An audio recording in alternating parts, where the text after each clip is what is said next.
राज्यावरील पाणी टंचाईचं संकट अधिक चिंताजनक। राज्यातील पाणीसाठा 28% तर 2952 टँकरद्वारे पाणी पुरवठा। भुसावळच्या 110 गावांवर पाणी टंचाईची टांगती तलवार। उन्हामुळे बाष्पीभवनात वाढ झाल्यानं नागरिक हैराण।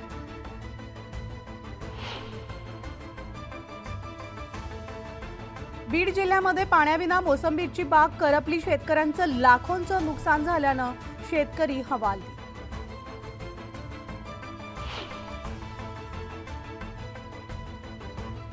मराठवाड्यामध्ये पाण्याचा प्रश्न गंभीर। केवळ 17% पाणीसाठा शिल्लक। अनेक ठिकाणी पाणीबाणी।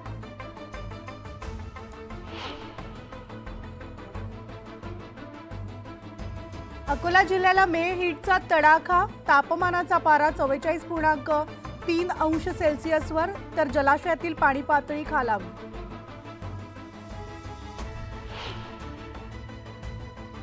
भुसावळ शहरातील पाण्याची समस्या कायम। 10 टँकरद्वारे पाणी पुरवठा सुरू असतानाच पालिकेने घेतले 2 नवे टँकर।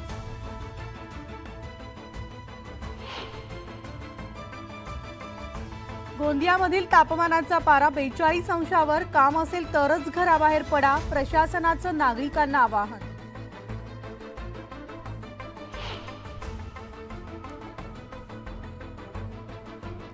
कांद्यावरील निर्यात बंदी उठवल्यामुळे कांद्याच्या दरात सुधारणा।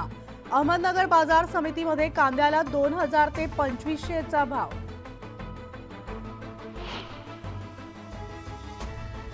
मध्य आणि हार्बर मार्गावर अभियांत्रिकी आणि देखभालीच्या कामांसाठी आज मेगा ब्लॉक। तर ट्रान्स हार्बर आणि पश्चिम रेल्वेवरील प्रवाशांना दिलासा।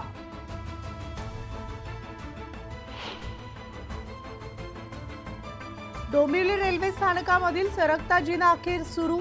न्यूज 18 लोकमतनं बातमी दाखवल्यानंतर प्रशासनानं एस्केलेटर केलं सुरू।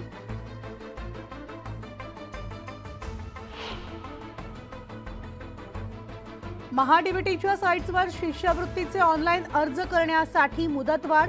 15 मे पर्यंत शिष्यवृत्ती अर्ज भरता येणार।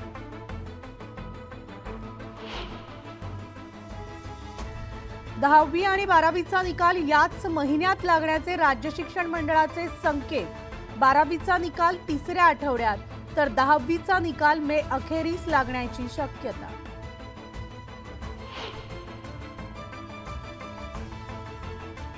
दीड वर्षात डॉक्टरांवर 9 वेळा हल्ला। डॉक्टरांच्या सुरक्षेसाठी माडचे राज्य सरकारला पत्र।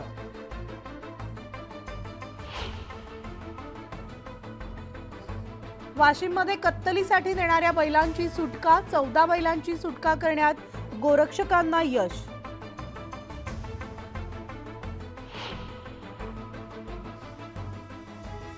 भाईंदरमध्ये सोसायटीचं फायर टेंडर न दिल्यामुळे मारहाण। अग्निशमन अधिकाऱ्यानं सोसायटीच्या खजिनदाराला केली मारहाण।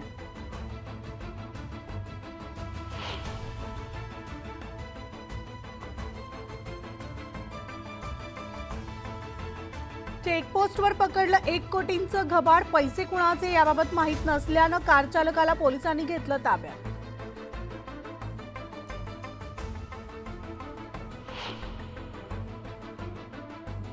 आणि पाणवठे कोरडे पडल्यामुळे माकडांचा मानवी वस्तीत धुमाकूळ। माकडांमुळे नागरिकांमध्ये भीतीचं वातावरण।